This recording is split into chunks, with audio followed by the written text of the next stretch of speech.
한국을 향한 미국의 전략적 도박이 완전히 뒤바뀐 결과를 가져왔다고 합니다. 주한미군 4,500명 감축이라는 폭탄급 발표 뒤에 숨겨진 진짜 목적은 따로 있었다고 하는데요. 30년 경력의 미 국방부 핵심 인사가 직접 폭로하는 충격적인 내막, 그리고 미국도 예측하지 못한 한국의 반응까지. 도대체 무슨 일이 벌어진 걸까요? 그 놀라운 이야기 지금 시작합니다.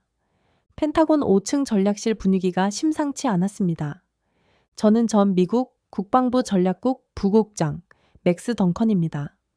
30년간 군사 외교와 정책을 담당하며 한미 연합사 협의와 글로벌 미군 재배치 수석 분석관으로 일했죠. 지금은 민간안보 싱크탱크에서 연구위원으로 활동하고 있습니다. 한국 측 반응이 어떻게 나올 것 같나? 국방장관이 심각한 표정으로 물었습니다. 아마 언론부터 완전히 난리가 날 겁니다. 하지만 이번엔 예전과는 확실히 다를 거예요. 저는 확신 있는 목소리로 대답했죠. 바로 그 순간이었습니다. 로스앤젤레스 타임스와 월스트리트 저널에서 동시에 터진 충격적인 보도가 모든 것을 바꿔놓았죠. 주한미군 4,500명, 감축 검토라는 폭탄 같은 헤드라인이 한국 전체를 완전히 뒤흔들어 놓았습니다. 회의실 분위기가 한순간에 급격히 변했습니다. 모든 참석자들이 한국의 즉각적인 반응을 예상하며 숨죽이고 긴장하고 있었죠. 이건 정말로 극도로 민감한 사안입니다. 한국 정치권과 국민들이 어떻게 받아들일지 무척 걱정되는군요. 동아시아 담당관이 우려 섞인 목소리로 말했습니다. 사실 펜타곤 안에서도 이건 철수가 아닌 전략적 교체 차원이었습니다. 그러나 한국 사회는 그걸 마치 냉정한 이별 통보처럼 받아들였죠. CNN 모니터에서 실시간으로 흘러나오는 국제 뉴스 반응이 더욱 흥미로웠습니다. 중국 관영 매체들이 기다렸다는 듯이 일제히 반응하고 있었죠. 미국이 한국을 완전히 버린다는 것은 당연한 역사적 수순이다. 한국은 이제 중국의 확실한 영향권 안에서 생존해야 할 것이다. 중국 황구시보의 도발적인 논평이었습니다. 정말 웃기는 어이없는 분석이군요. 중국은 여전히 동북아 상황을 제대로 파악하지 못하고 있습니다. 제 옆에 앉은 베테랑 동아시아 담당관이 코웃음 치며 비판했습니다. 저는 깊게 고개를 끄덕이며 완전히 동의했습니다. 중국은 정말 여전히 한국을 철저히 과소평가하고 있었죠. 하지만 우리 미국의 관점은 전혀 달랐습니다. 나는 결코 떠날 준비를 한 적이 없습니다. 대신 우리는 한국의 진짜 역량을 시험하고 있었죠. 이것이 제가 후에 한국 기자들과의 인터뷰에서 솔직하게 털어놓았던 진실한 말이었습니다. 바로 그 시점에서 오상이지에서는 동시에 또 다른 중대한 변화가 차근차근 진행되고 있었습니다. A-10 썬더볼트 공격기 24대가 2025년 1월부터 단계적으로 순차 퇴역한다는 공식 발표가 나왔죠. 냉전 시대의 진짜 마지막 상징적 유산이 드디어 역사 속으로 사라지는군요. 공군 참모가 깊은 아쉬움을 담아 말했습니다. 그렇습니다. 하지만 훨씬 더 정교하고 첨단적인 현대 전력들이 곧 들어올 겁니다. 저는 변화하는 미래를 내다보며 자신 있게 대답했죠. 한국 정치권의 즉각적인 반응은 우리 예상보다 훨씬 더 빨랐습니다. 2025년 대선을 코앞에 두고 안보 이슈가 핵심 화두로 급속히 떠올랐죠. 주한미군 문제는 단순한 군사적 이슈를 완전히 넘어서 국민의 정치적 선택에 직접적으로 결정적 영향을 미치는 전략적 선거 프레임으로 작동하기 시작했습니다. 이번엔 한국이 어떻게 나올지 정말 궁금합니다. 예전 같으면 당황하기만 했을 텐데 분위기가 달라졌죠. 국방장관이 의미심장하게 중얼거렸습니다. 저는 펜타곤 창가에서 워싱턴의 겨울 풍경을 바라보며 깊이 생각했습니다. 이번 일은 끝이 아니라 새로운 시작이라는 확신이 들었죠. 한국이 진정으로 스스로 서야 할 역사적 순간이 도래했다는 것을 말입니다. 회의실 분위기가 한층 더 진지해졌습니다. 국방장관이 기밀 자료를 펼쳐놓고 저를 똑바로 바라봤죠. 던컨 4,500명이라는 숫자가 정확히 어떤 의미인지 구체적으로 설명해보게. 국방장관이 단도직입적으로 물었습니다. 그 4,500명은 단순한 병력이 아니었습니다. 전면전이 터지면 가장 먼저 투입되는 결정적인 핵심 병력이었죠. 저는 차분하면서도 확실하게 대답했습니다. 사실 이 숫자에는 상당히 깊은 전략적 의미가 숨어 있었습니다. 주한미군 전체 병력의 정확히 16%에 해당하는 상당한 규모였죠. 하지만 그 단순한 비중보다 훨씬 더 중요한 것은 바로 이들의 특별한 역할이었습니다. 이들 대부분이 순환 배치 병력 아닌가요? 영구 주둔이 아니라 말입니다. 참모장이 중요한 포인트를 확인했습니다. 정확히 맞습니다. 9개월 주기로 정기적으로 교체되는 최정예 핵심 전력들이죠. 유사시 북한의 모든 도발에 가장 먼저 신속하게 대응할 선봉대 역할을 전담하고 있습니다. 저는 상세하고 구체적으로 설명했습니다. 바로 이 점이 한국 언론과 정치권이 완전히 놓친 가장 핵심적인 부분이었습니다. 감축이라고 표현하지만 실제로는 순환 자체를 중단하는 방식으로도 충분히 달성할 수 있는 목표였죠. 정말 놀랍도록 교묘한 방식이군요. 직접적인 대규모 철수 작전 없이도 병력을 효과적으로 줄일 수 있다는 말씀인가요? 바로 그렇습니다. 새로운 순환 부대를 한국으로 보내지 않으면 자연스럽게 점진적인 감축 효과가 즉시 나타나죠. 한국 측에서는 갑작스런 급격한 변화로 느끼지 못할 수도 있습니다. 저는 내부 전략을 솔직하게 털어놓았습니다.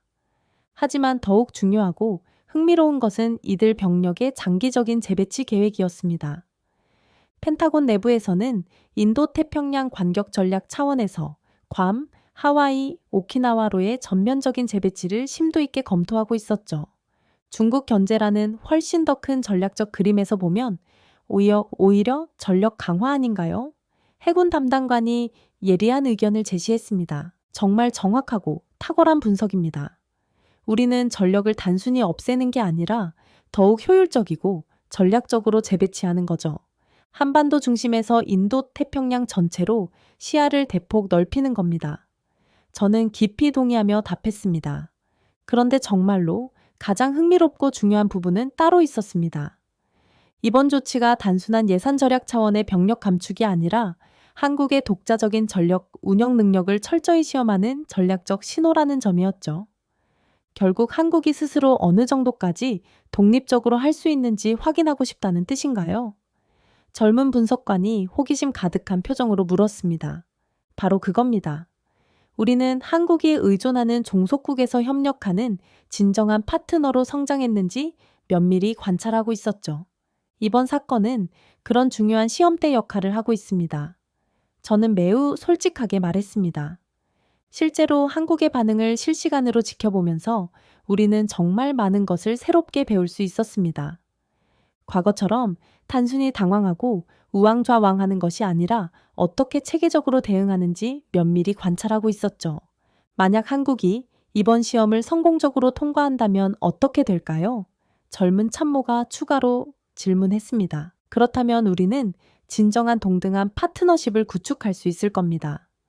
한국이 진정한 동맹국으로 성장했다면 이런 어려운 상황에서도 냉정하게 판단하고 현명하게 대처할 것이라고 확신했죠. 저는 기대감을 담아 대답했습니다. 회의가 다음 단계로 넘어갔습니다. 국방장관이 또 다른 기밀 문서를 테이블 위에 올려놓았죠. 이제 진짜 핵심 이야기를 해봅시다. 던컨, 방위비 분담금, 협상이 이번 감축과 어떤 연관이 있다고 보나요? 국방장관이 예리한 눈빛으로 물었습니다.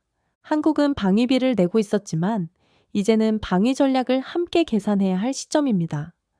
예산이 바로 진짜 전략의 핵심이죠. 저는 단호하게 대답했습니다. 실제로 2026년부터 시작될 새로운 방위비 분담금 협정이 모든 것을 바꿔놓고 있었습니다. 한국은 연간 10억 1천만 달러를 부담하기로 합의했죠. 하지만 진짜 중요한 건 그 다음이었습니다. 물가 상승률 연동이라는 조건이 핵심 아닌가요? 예산 담당관이 세심한 부분을 짚어냈습니다. 맞습니다. 매년 최대 5%까지 자동으로 상승할 수 있는 구조로 설계되어 있죠. 이건 단순한 분담금이 아니라 장기적인 재정 전략입니다. 바로 이 지점에서 4,500명 감축의 진짜 의도가 드러났습니다. 단순한 군사적 판단이 아니라 예산 협상을 위한 정교한 정치적 카드였죠. 결국 예산 압박을 통한 협상력 강화가 목표라는 말씀인가요? 해군 담당관이 핵심을 파악하며 물었습니다. 정확한 분석입니다. 병력 감축은 명분이고 실제로는 한국이 더 많은 재정적 부담을 받아들이도록 유도하는 전략적 압박이었죠. 저는 솔직하게 인정했습니다. 하지만 이번에는 한국의 반응이 예전과 달랐습니다. 과거처럼 일방적으로 받아들이는 것이 아니라 조건을 따지는 모습을 보이고 있었죠. 한국이 이제는 단순히 돈 내는 나라가 아니라고 강력하게 주장하고 있다던데요. 정책 분석관이 흥미로운 관찰을 공유했습니다. 맞습니다. 한국은 이제 협상의 진짜 기술을 본격적으로 보여주고 있어요. 무기보다 강한 것이 바로 정치적 협상력이라는 걸 완전히 깨달았죠. 이건 정말 놀랍고 인상적인 변화입니다. 저는 한국의 급속한 성장을 인정하며 말했습니다. 실제로 펜타곤 내부에서도 한국의 이런 완전히 변화된 태도를 매우 주목하고 면밀히 관찰하고 있었습니다. 더 이상 일방적인 요구를 그대로 받아들이는 전통적인 종속국이 아니라 당당하게 조건을 제시하는 현대적 협상국으로 급속히 변모하고 있었죠. 이번 중요한 협상에서 한국이 과연 어떤 강력한 카드를 꺼내들지 정말 무척 궁금합니다. 예전 같으면 그냥 조건 없이 수용했을 텐데 이제는 완전히 다른 나라가 되었네요. 국방장관이 깊은 감탄을 하며 의미심장하게 중얼거렸습니다. 저는 창밖을 바라보며 생각했습니다. 협상 테이블에서 목소리를 내는 한국의 모습이 바로 진정한 정치적 자주성의 시작이라는 것을 말입니다. 회의실에 또 다른 자료가 배포되었습니다. 오상이지와 관련된 기밀 보고서였죠. 던컨 A10 퇴역 계획이 이번 감축과 어떤 연관성이 있다고 보시나요? 공군 참모가 직접적으로 물었습니다. 줄어드는 건 병력이고 높아지는 건 정밀도와 즉응력입니다. A10은 냉전의 마지막 유산이었죠. 저는 명확하게 답변했습니다. 사실 A10 썬더볼트의 전면 퇴역은 이미 결정된 사안이었습니다. 2025년 1월부터 오상이지에 배치된 24대가 순차적으로 역사 속으로 사라질 예정이었죠. 24대라는 숫자가 작아 보일 수 있지만 실제 전력 공백은 어떻게 메워질까요? 젊은 분석관이 우려를 표명했습니다. F-16V, F-35, F-15EX로 완전히 교체됩니다. 단순한 수치 비교가 아니라 질적 도약이죠. 한 대의 F-35가 기존 세대의 A-10보다 훨씬 강력한 전력을 발휘할 수 있습니다. 저는 구체적인 전력 비교를 설명했습니다. 하지만 더 흥미로운 것은 순환 배치 병력의 감축 방식이었습니다. 대부분의 언론이 놓친 핵심 부분이었죠. 순환 배치는 9개월 주기라고 하셨는데 이게 감축과 어떤 관련이 있나요? 해군 담당관이 세부 사항을 확인했습니다. 바로 여기가 핵심입니다. 새로운 순환 부대를 보내지 않으면 자연스럽게 병력이 줄어들죠. 대규모 철수 작전 없이도 목표를 달성할 수 있는 매우 효율적인 방법입니다. 저는 펜타곤의 치밀한 계획을 공개했습니다. 이런 방식의 장점은 한국 사회의 충격을 최소화할 수 있다는 점이었습니다. 갑작스런 대규모 철수가 아니라 점진적인 변화로 인식될 수 있었죠. 정말 교묘한 전략이군요. 한국 측에서는 별다른 위기감을 느끼지 못할 수도 있겠네요. 정책 담당관이 감탄하며 말했습니다. 그렇습니다. 하지만 이건 단순한 감축이 아니라 현대화의 일환이기도 했어요. 오상이지와 군산기지를 중심으로 한 공군 전력 재편이 동시에 진행되고 있었죠. 실제로 미군의 한반도 전력 구조는 근본적인 변화를 겪고 있었습니다. 양적 감소를 통한 질적 향상이라는 명확한 방향성이 있었죠. 결국 한국도 이런 현대화 과정에 동참하고 있다는 뜻인가요? 젊은 참모가 핵심을 파악하며 물었습니다. 정확한 관찰입니다. 한국은 단순히 미군 철수를 지켜보는 수동적 입장이 아니라 함께 현대적 연합작전 체계를 구축하는 능동적 파트너 역할을 하고 있었어요. 저는 한국의 적극적 참여를 강조했습니다. 이것이 바로 과거와 다른 점이었습니다. 예전 같으면 미군 감축에 대해 불안해하며 반대했을 텐데 이번에는 함께 발전하려는 모습을 보이고 있었죠. 기술의 발전 속도가 전선의 변화보다 훨씬 빠르다는 걸 한국도 이해하고 있는 것 같네요. 공군 담당관이 의미 있는 관찰을 했습니다. 맞습니다. 병력이 줄어도 불안하지 않은 게 진짜 방어력이라는 걸 깨달았죠.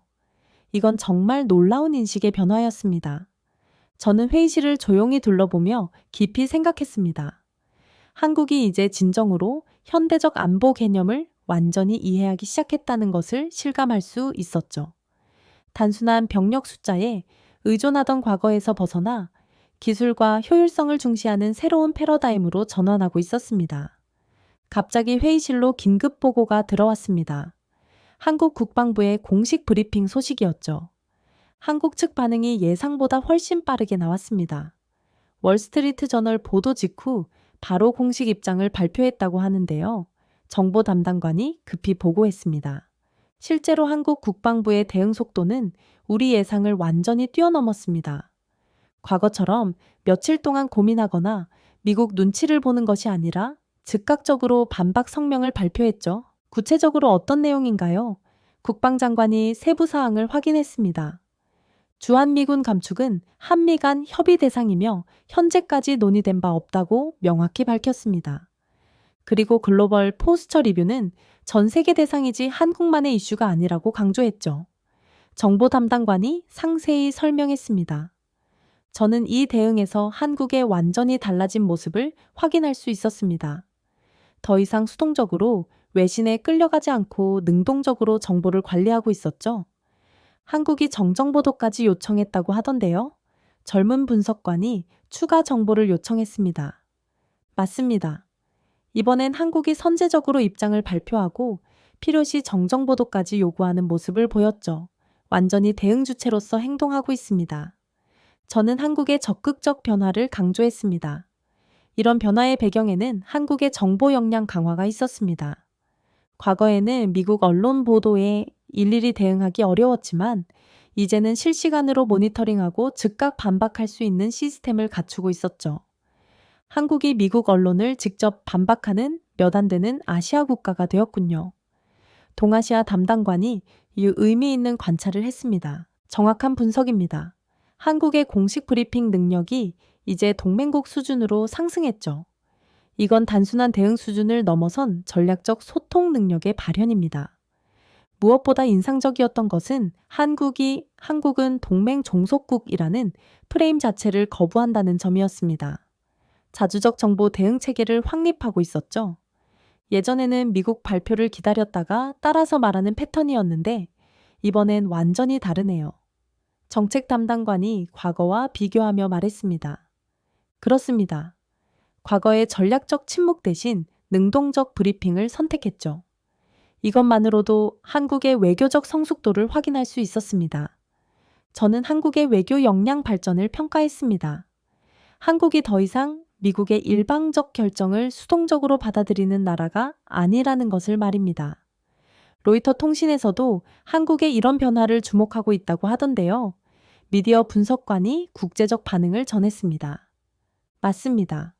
한국이 전략적 침묵 대신 능동적 브리핑을 선택했다는 분석이 나오고 있죠.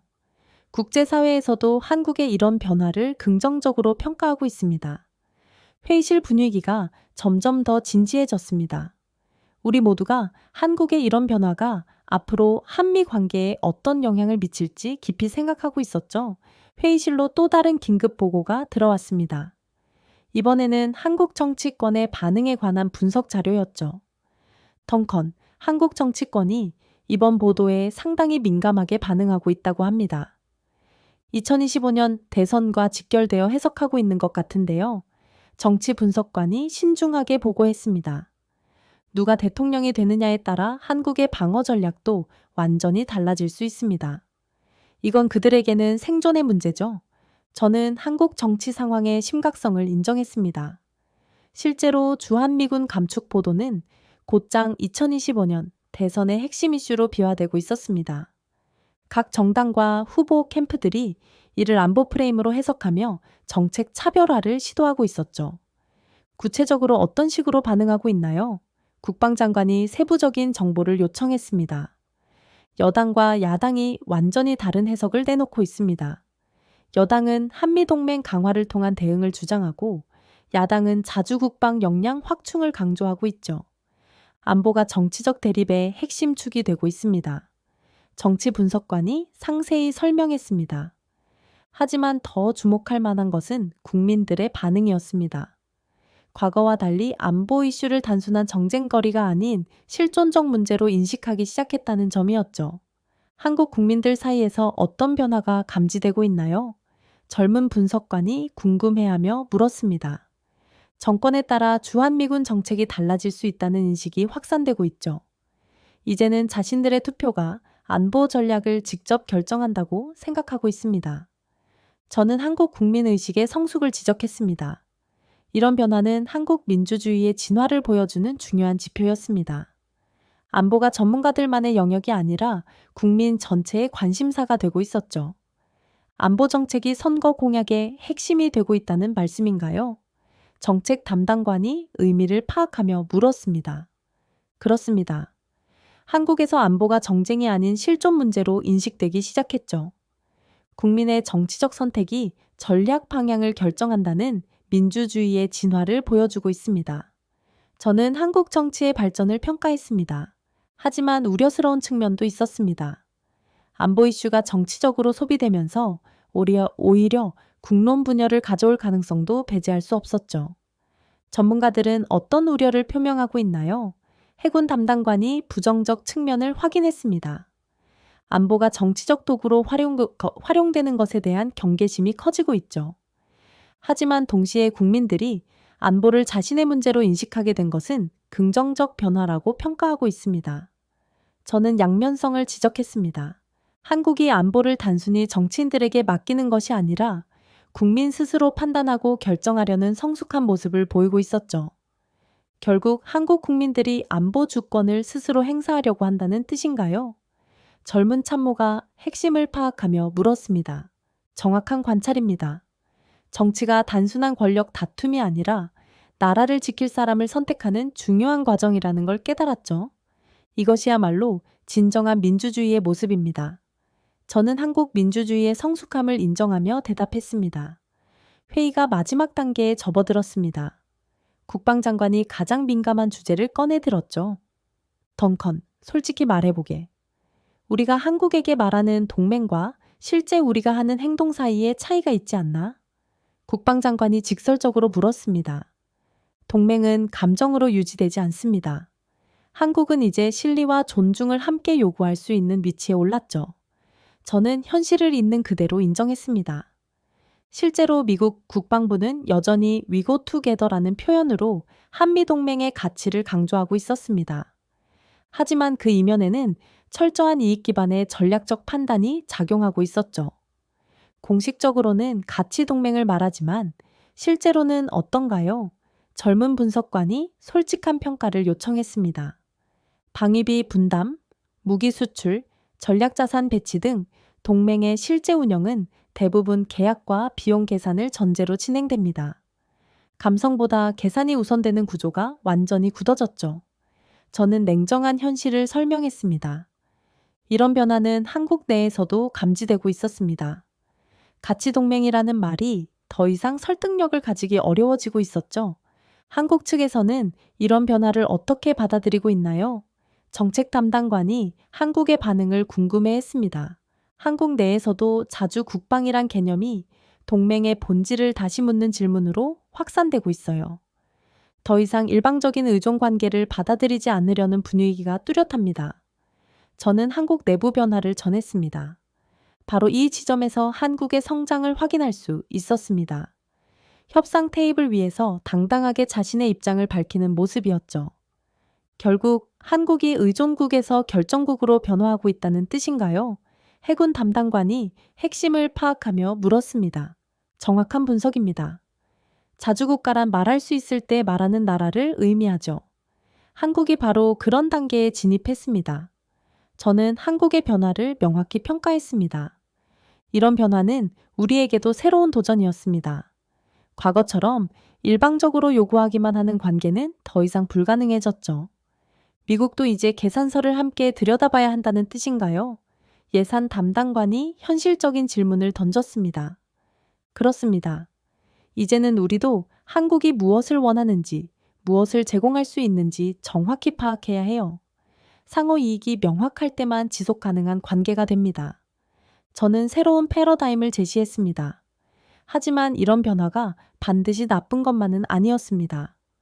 오히려 더 건전하고 지속 가능한 관계로 발전할 수 있는 소중한 기회였죠. 결국 진정한 파트너십이 시작된다는 의미인가요? 동아시아 담당관이 긍정적 측면을 짚어냈습니다. 맞습니다. 일방적 의존에서 상호 존중으로, 감정적 유대에서 실리적 협력으로 전환되고 있어요. 이것이야말로 성숙한 동맹 관계의 진정한 모습이죠. 실제로 이런 변화는 양국 모두에게 도움이 될 것이라고 확신했습니다. 투명하고 공정한 거래 관계야말로 장기적으로 더 안정적이고 신뢰할 수 있는 기반을 제공할 수 있었죠.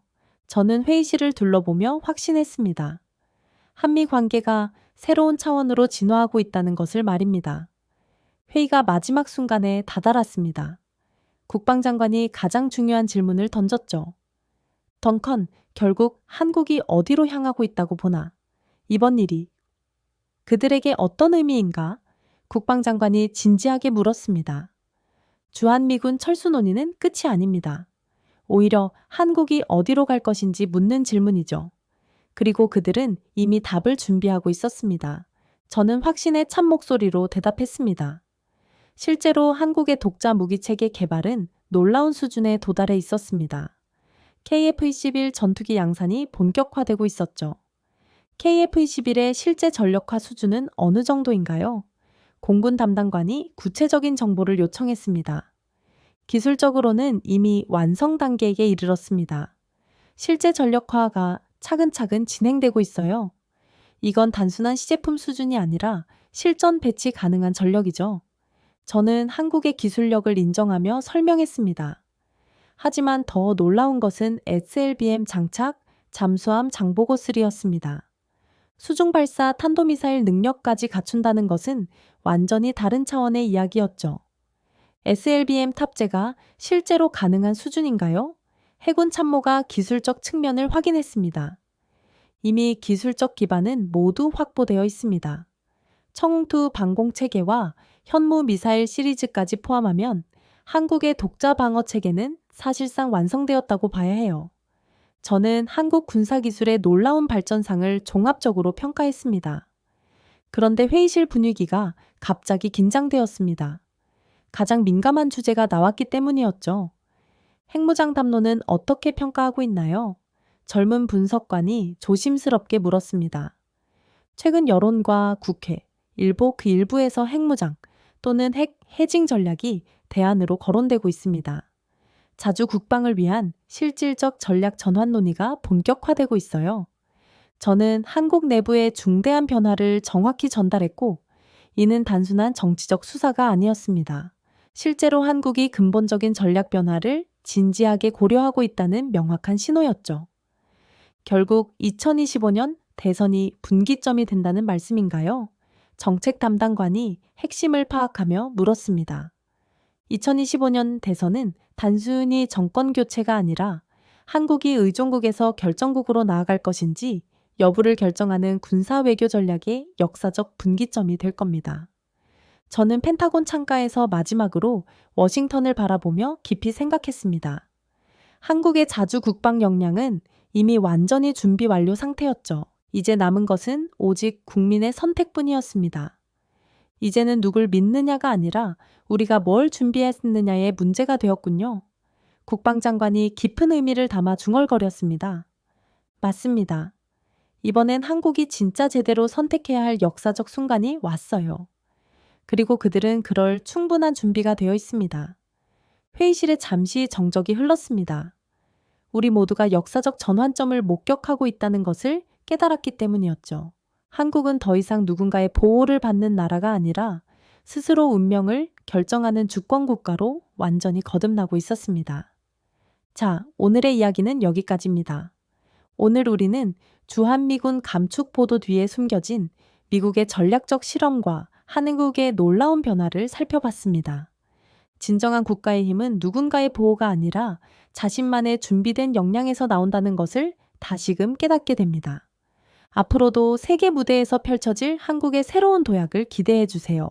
지금까지 우인스의 수진이었습니다. 오늘도 끝까지 함께 해주셔서 정말 감사합니다. 당신만의 해외 감동 이야기가 늘 당신 곁에서 따뜻한 순간으로 남길 바랍니다.